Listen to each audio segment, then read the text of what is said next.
ফায়াকুল রব্বি লাউলা আখরতানি ইলা আজালিন করিব ফাআসাদ্দাক ওয়া আকুম মিনাস সালিহিন। যেই মানুষগুলো দুনিয়ার হায়াতে সম্পদ ছিল, সাদকা করে নাই, সময় ছিল কিন্তু নেক কাজ ভালো কাজ করে নাই, ওই মানুষগুলো মারা যাবার পরে আফসোস করে রবের কাছে ফরিয়াদ করবে, ও রব লাউলা আখরতানি ইলা আজালিন করিব, যদি আমাকে কিছু সময়ের জন্য অবকাশ দেওয়া হইতো।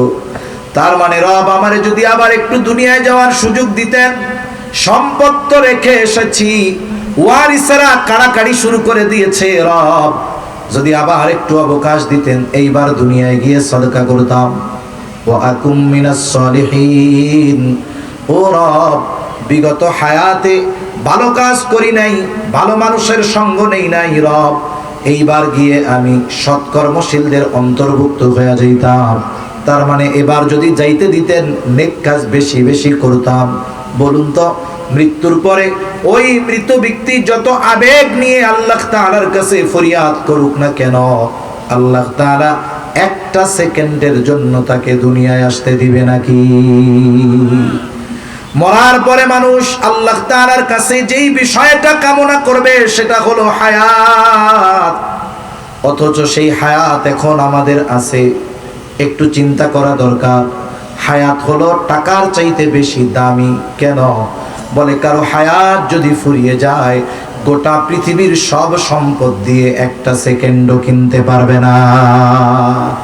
যদি কারো হায়াত থাকে, আল্লাহ যদি চায় হায়াত কাজে লাগিয়ে সম্পদওয়ালা ক্ষমতাওয়ালা হতে পারবে, কিন্তু যদি হায়াত না থাকে, দুনিয়ার সব সম্পদ দিয়ে একটা সেকেন্ডও হায়াত কিনতে পারবে না।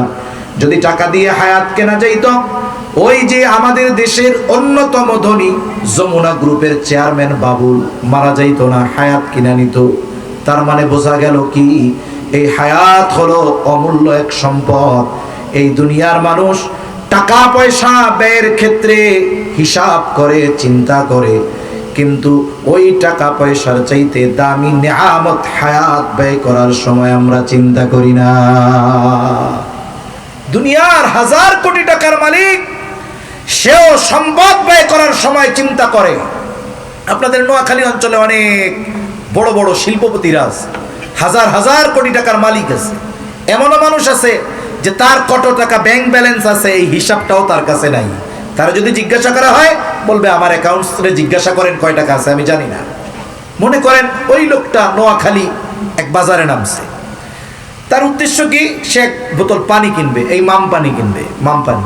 দোকানদারের কাছে গিয়ে বলছে যে আমার এক বোতল হাফ লিটার মাম পানি দাও। দোকানদার এই লোককে চিনছে, এই তো সেই লোক যার এত টাকা, এই টাকার হিসাব সে নিজে জানে না।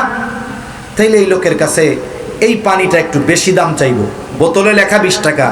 এইবার উনি জিজ্ঞাসা করতেছে তোমার কত টাকা? দোকানদার বলে 200। পানির দাম কত? 20। পানির দাম কত? চাইছে কত? আপনারা বলেন তো, উনি তো একজন শিক্ষিত মানুষ, 200 টাকা যখন দাম চাইবে, বোতলে যখন 20 টাকা লেখা দেখবে, উনি খুব হাসি মুখে দোকানদারের 200 টাকা দিয়ে দিবে? উল্টা কি বলবে, এই মিয়া মগের মূল্য পাইছো, 20 টাকার পানি 200 টাকা চাও? পাশেই কিন্তু থানা, ব্যবসা করা লাগবে না, জেলের ভাত খাওয়াইছ না।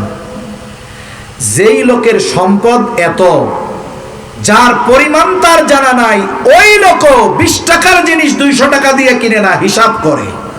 বলবে খবরদার, 20 টাকা দাম, 20 টাকা রাখো, 1 টাকা বেশি রাখবা না। এই লোকের অগণিত টাকা থাকার পরেও টাকা ব্যয় করার সময় কত